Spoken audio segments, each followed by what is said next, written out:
Biggest takeaway from the last couple of days, you guys actually got to get some practices in. Got some good food, practice, family time, and just got a chance to slow stuff down. You know, we've been playing a lot of back-to-backs, traveling a lot, not a lot of practice days, so kind of wanted to knock the rust off or something. How do you feel like you guys have kind of dealt with this first month of the season, playing basically every other day, not having a whole lot of chance to practice, and playing a lot of games on the road? I mean, basically, you guys are in a situation now where, like, you play 2 games at home and you play 4 games on the road, and you've done that like 3 or 4 times now at this point. Hopefully we getting a lot of those away games out during the beginning of the season. But, you know, it's the job, man. It's the game. We feel like we're handling it well.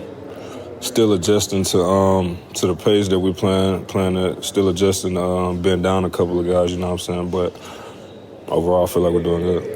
How would you evaluate where you're at right now after basically missing 2 years? Yeah, I feel good, man. This is the best I've felt in a while. Obviously, being on the court, it feels better. My goal right now is just to get my guys talking more. You know what I'm saying? We got a lot of voices that are respected in here, but, you know, sometimes we stay to ourselves a little bit. So trying to get Tumani to talk more, Chris Murray to talk more.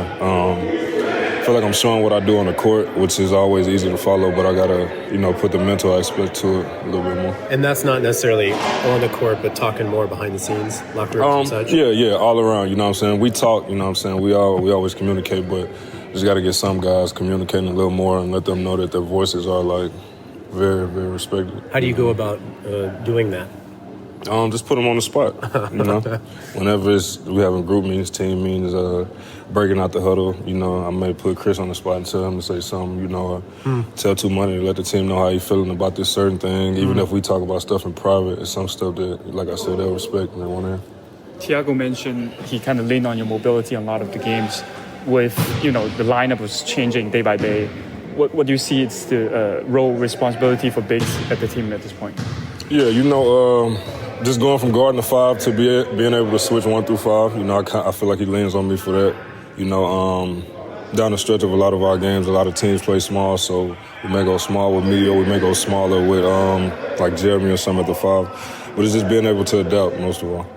He said he go over your minute restriction for that game. How are you feeling after that? I feel good. He called me to the sideline and asked me how I was feeling, you know what I'm saying? I told him I felt good, so we just play it by ear.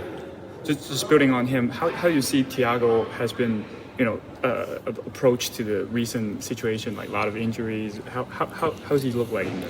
Yeah, he just lets us know, man, there's always next man up. You know what I'm saying? He always has a great attitude, great spirit. He's one of those guys you like follow in the war. You know what I'm saying? He'll go to war with you as a coach. You know, you can see the intensity, you can see the fight.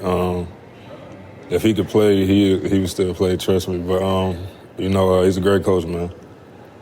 How would you describe that kind of improvement Denny's made as a point guard? He's kind of been thrust in that role. Yeah, it's kind of role he was thrown into, you know what I'm saying? Like I said, with the injuries with everyone, but he's learning, he's thriving in it. And he's not being so hard on himself. You know, it's always good to, you know, be hard on yourself, but sometimes Turbo is a little too hard on himself, you know what I'm saying? So he kind of leveling it out. What's that look like? He's just mopey? More so dwelling on mistakes that he makes, you know what I'm saying? He'll come to the bench sometimes. He's pissed off about a pass that he missed or, you know, a read that he missed where he missed a lob to a big or something like that. It's just letting him know, you know, it's trial and error and everything, so we'll take your time with it. I feel like you're the try to on that bench, man. Yeah, I try to be. You know, being hurt the last 2 years, like I said, once you back playing, you realize the complaints you have while you're on the court is minor. You know what I'm saying? The stuff that's way worse that can be going on. And just letting them know, you know, we blessed, man. I try to keep them all together. Perspective. Yeah, for sure. It's different now, you know. Even when Blake just went through his injury, I came up to him and told him, like, you know, not the same injury, but I've been through, you know, I've been through a rough little bit of it. So it's always like, you know what I'm saying, just enjoy the downtime, be productive in your downtime, and come back strong. I'm going to roll by your locker when I need a little pick-me-up. I got you.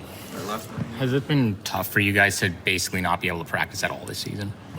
Yeah, it's tough because it's a lot of walkthroughs in hotels, man, and some stuff you need to get on the court, you know, to get the repetition and get it together. But so we got to take these days, practice a little bit, come in locked in, more mental intensity, and just build off of it.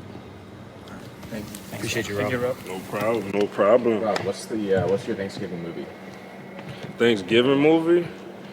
Charlie Brown. Okay. Charlie Brown. That's the like correct it. answer. Yeah. That and Planes, Trains, and Automobiles.